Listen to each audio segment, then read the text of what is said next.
Il y a quelque chose de plus précieux que l'or, plus rare que le succès, plus convoité que la fortune. Cette chose, c'est la paix intérieure. Mais dans un monde agité, peuplé de notifications incessantes, d'attentes sociales oppressantes et d'obligations inutiles, cette paix est souvent sacrifiée sur l'autel du regard des autres. Combien de fois t'es-tu senti obligé de répondre à un appel qui ne t'apportait rien, de t'expliquer à des personnes qui ne te comprennent pas, ou de te justifier devant des critiques qui ne méritaient même pas ton attention? Combien de fois as-tu sacrifié ton énergie pour des conflits absurdes, des distractions imposées, ou des discussions qui ne te laissaient que frustration et vide? Si tu te reconnais dans ces situations, ce n'est pas un hasard. Tu n'es pas seul. Beaucoup d'hommes et de femmes brillants, de philosophes, de maîtres spirituels, de coachs de haute performance ont traversé ce même labyrinthe. Et tous en sont sortis avec une même leçon. Tu ne peux pas contrôler les autres, mais tu peux apprendre à ne plus leur donner ton temps, ton attention, ton pouvoir. Ce que tu vas découvrir dans cette vidéo n'est pas un simple discours de motivation. C'est une méthode, une philosophie de vie, un art, celui de te recentrer, de te détacher, de choisir avec conscience ce qui mérite ton énergie. Et surtout, d'apprendre à ne plus jamais perdre ton temps à cause des autres. Et pour cela, nous allons puiser dans 3 sources puissantes.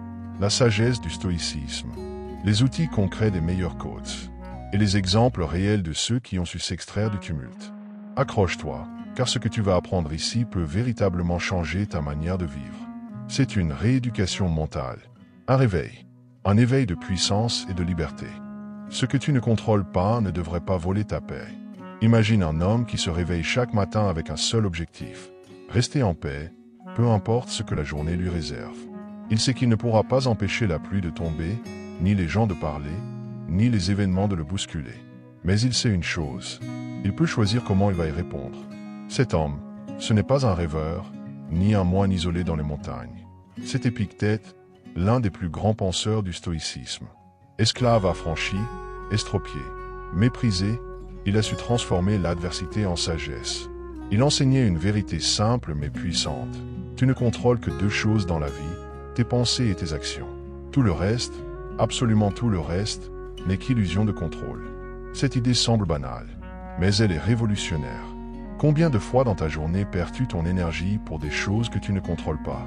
Une remarque désagréable, un regard froid, une critique gratuite, un retard de transport, une trahison, une promesse non tenue. Chaque fois que tu réagis avec colère ou stress à ce que tu ne peux pas maîtriser, tu offres ta paix en sacrifice à l'imprévisible. Le stoïcisme t'enseigne à reprendre cette paix, non pas en ignorant les autres, mais en choisissant lucidement ce que tu acceptes de laisser t'atteindre. Regarde Nelson Mandela, enfermé pendant 27 ans dans une cellule, humilié, privé de tout, il a compris que ses geôliers pouvaient emprisonner son corps, mais pas son esprit. Il a utilisé ces années non pas pour nourrir la haine, mais pour grandir en force intérieure. Le jour où il est sorti, il n'a pas cherché la vengeance, mais la paix. Ce choix n'est pas naïf. Il est radical. Il est stoïcien. Dans ta propre vie, commence par lister chaque soir ce qui t'a dérangé. Puis demande-toi sincèrement, est-ce que je pouvais vraiment contrôler cela? Si la réponse est non, alors pourquoi as-tu donné autant de pouvoir à quelque chose d'extérieur? C'est là que commence ta transformation. En comprenant que ta liberté ne dépend pas de ce qui t'arrive, mais de ce que tu choisis de penser à propos de ce qui t'arrive.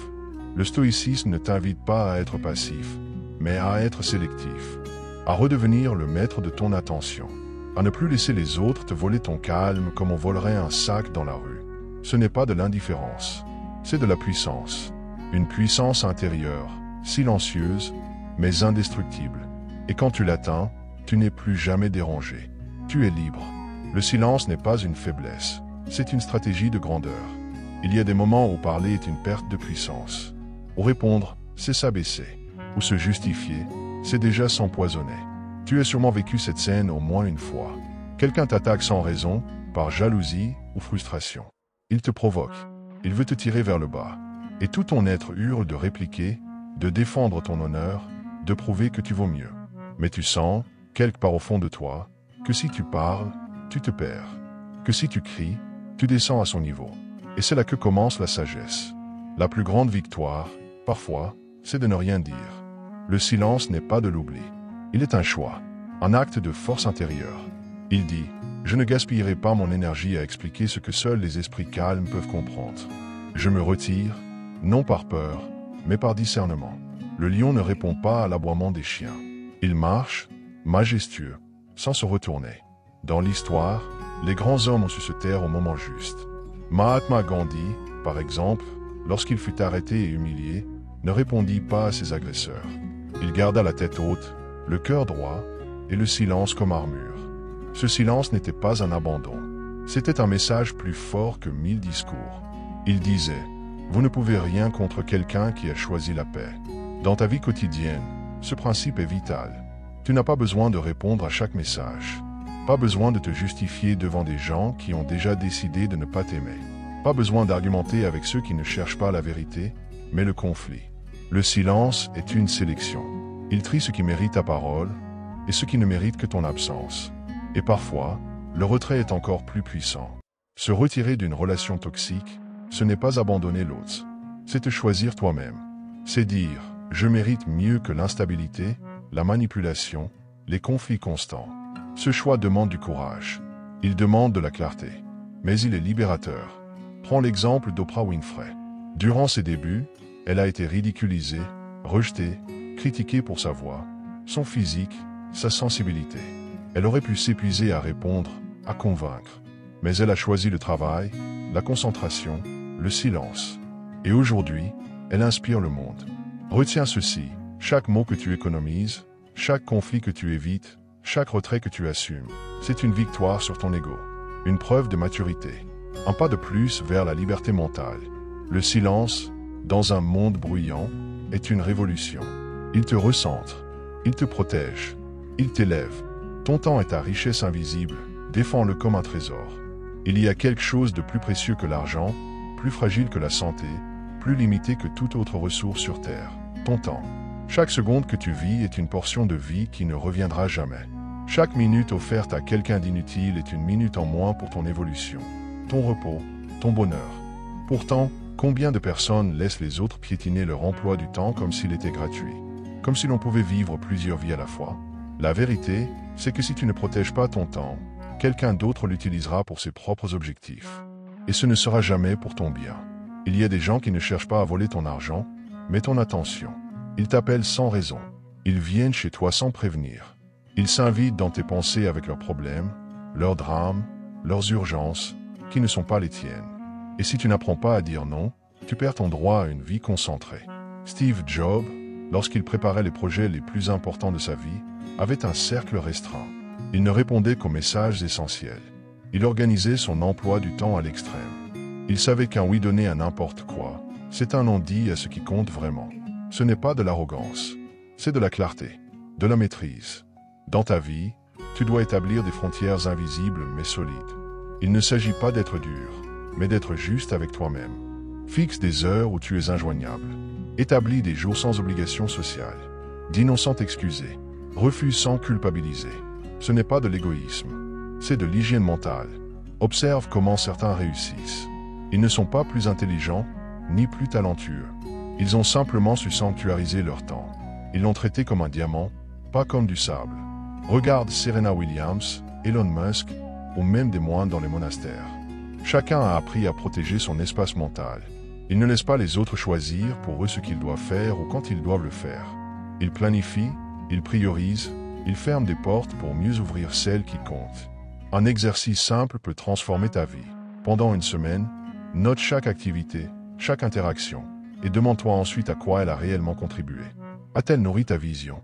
T'a-t-elle rapproché de ton but? T'a-t-elle apaisé, élevé, construit? Si ce n'est pas le cas, alors pourquoi la reproduire? Pourquoi continuer à nourrir ce qui t'épuise? Ta mission n'est pas de faire plaisir à tout le monde, mais de rester fidèle à ton chemin. Cela demande du courage. Cela peut créer des conflits. Mais ceux qui t'aiment vraiment comprendront. Et ceux qui ne comprennent pas, ne te méritaient pas. Protéger ton temps, c'est honorer. C'est dire au monde, ma vie a une direction, une intention, une valeur. Et je ne la braderai plus pour remplir le vide des autres. Se libérer du regard des autres, l'art de ne plus être prisonnier de leurs attentes. Il existe une prison que la plupart des gens portent sans la voir. Elle est invisible, silencieuse, mais terriblement contraignante. C'est la prison du regard des autres. On y entre tôt, parfois dès l'enfance, quand on comprend que certaines actions apportent l'approbation et que d'autres provoquent la déception. Et depuis, on vit en équilibre instable entre ce que l'on est vraiment et ce que l'on pense devoir être pour ne pas déranger, pour être aimé, accepté, validé. Mais ces prisons ont un prix. Elles nous volent notre vérité. Elles nous rendent esclaves des humeurs des autres. Elles transforment notre vie en performance permanente. On n'agit plus pour grandir, on agit pour plaire. On ne choisit plus en fonction de nos besoins, mais en fonction de leurs attentes. Et au bout du compte, on se perd. Pourtant, la liberté est ailleurs. Elle commence quand tu acceptes que tu n'es pas sur cette terre pour plaire à tout le monde. Et surtout, que tu n'as pas besoin d'être compris pour être heureux. Le stoïcien Marc Aurèle écrivait « Le temps d'un homme est aussi court que son souffle. Ne le gaspille pas à vivre la vie d'un autre. » Il ne disait pas cela par orgueil. Il disait cela parce qu'il avait compris que le jugement des autres n'a de pouvoir que si tu le laisses entrer dans ta conscience. Prenons l'exemple de Frida Kahlo. Elle a été moquée, critiquée, rejetée par les standards de son époque. Mais jamais elle n'a laissé les attentes sociales définir son art, sa manière de s'habiller, d'aimer, de penser. Elle s'est tenue droite dans sa différence. Et aujourd'hui, ce sont ceux qui la jugeaient qui sont oubliés. Son nom, lui, est immortel. Plus proche de nous, observe les entrepreneurs, les artistes, les leaders qui osent sortir du moule. Ils ont tous traversé la tempête des critiques, des moqueries, des commentaires assassins. Ils ont tous été rejetés, incompris, ridiculisés. Mais ils ont tenu bon, parce qu'ils avaient fait un choix clair. Vivre selon leurs convictions, et non selon les projections des autres. Tu n'as pas à convaincre. Tu n'as pas à t'expliquer. Tu n'as pas à faire taire les rumeurs. Tout ce que tu as à faire, c'est d'être cohérent avec tes valeurs, aligné avec ta vision, fidèle à ta mission. Le reste est un bruit de fond. Un conseil simple pour t'aider. Chaque fois que tu es sur le point d'agir en fonction du regard des autres, pose-toi cette question. Et si personne ne me voyait, que ferais-je vraiment? Ce petit exercice révèle ta vérité. Il coupe au masque. Il te ramène à l'essentiel.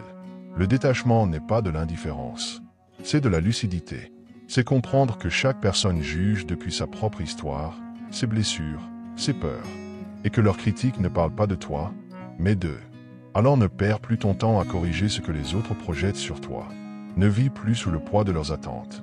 Rappelle-toi, tu es né libre. Tu n'as pas à demander la permission d'être pleinement toi.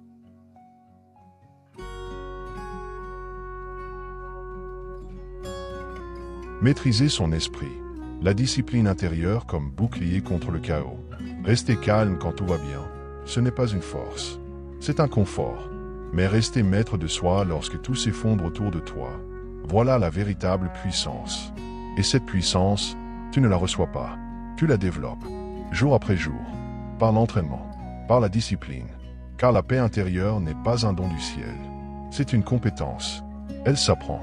Elle se cultive. Comme on entraîne un muscle, on peut renforcer sa concentration, son calme, sa clarté. Mais pour cela, il faut d'abord en faire une priorité. Tu dois décider que ton monde intérieur vaut plus que le monde extérieur. Et que peu importe ce que les gens font, pensent ou disent, ils n'auront plus accès à ton centre nerveux. La discipline mentale commence par les petits choix. Te lever sans regarder ton téléphone. Respirer profondément avant de répondre à quelqu'un. Te fixer une intention claire chaque matin. Couper les distractions pendant 1 heure. Refuser de réagir à la moindre provocation. Accepter de ne pas tout commenter, de ne pas tout comprendre, de ne pas tout contrôler. Tu ne peux pas construire un esprit solide dans un environnement toxique. Tu dois donc aussi choisir ton environnement mental. Ce que tu lis, ce que tu écoutes, qui tu fréquentes, ce que tu regardes. Si tu nourris ton esprit de bruit, ne t'étonne pas d'avoir du mal à trouver le silence.